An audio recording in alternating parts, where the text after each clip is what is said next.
శ్రీ గురుభ్యో నమః. శ్రీమాత్రే నమః. సత్సంగ పరివారానికి సాదరాహ్వానం.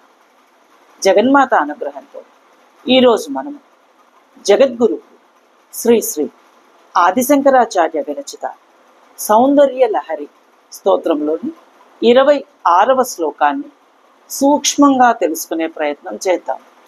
గం గణపతయే నమః. శ్రీమాత్రే నమః.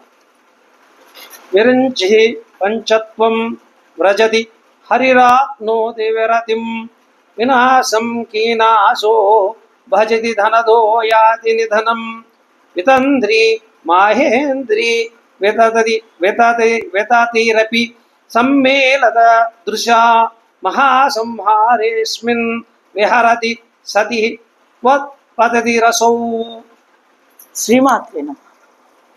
ఆచార్యులు వారి భావన ఈ శ్లోకంలో, అమ్మ, ఈ జగత్తు మహాప్రళయము పొందు సమయంలో బ్రహ్మ మృతుని పొందుచున్నాడు.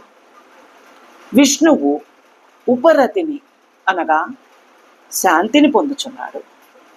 యముడు వినాశనమును ప్రాప్తి పొందుచున్నాడు. కుబేరుడు మరణం పొందుచున్నాడు. మహేంద్రునికి సంబంధించిన 14 మనువులు అనగా ఇంద్రుల సంఘము కన్ను మోయుచున్నారు. ఆ సమయంలో అనగా మహాప్రళయ కాల సమయంలో నీ పతియకు సదాశివుడు మాత్రం నీతో విశృంఖలంగా విహరింపగలుగుచున్నాడు. శ్రీమాత్రే నమః. ఇక అంతరార్థం. ప్రతి స్త్రీ పురుషులు తమ శరీరాలు శాశ్వతం అని భ్రమపడి వీటిని రక్షించడం కోసం నిరంతరం వేరువేరు మార్గాల ద్వారా వేరువేరు పనులు చేస్తూ ఉక్కిరి బిక్కిరి అవుతూ ఉంటాయి. మరణం సంభవించినప్పుడు, శరీరం విడిచినప్పుడు జీవించిన కాలంలో చేసిన కర్మలు రజోగుణములై జన్మజన్మలకు వెంటపడుతూ ఉంటాయి.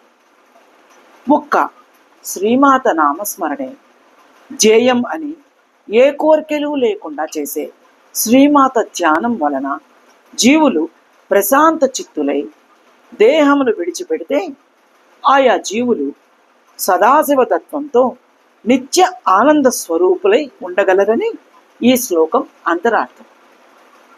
ఇక లలితా సహస్రనామంలోని మహేశ్వర మహాకల్ప మహాతాండవ సాక్షిణి. మహాకల్పే మహాప్రళయే యన్మహేశ్వరస్య మహాతాండవం విశ్వోపసంహారాత్ ఆత్మైకశేష సముద్భూతానందకృతం. ప్రళయమున సర్వము నశింపగా శివశక్తులు మిగిలియుందురు. వారు ఆనందంతో అప్పుడు తాండవం మొనర్తురు. ఆ శివతాండమునకు శ్రీమాతే సాక్షి.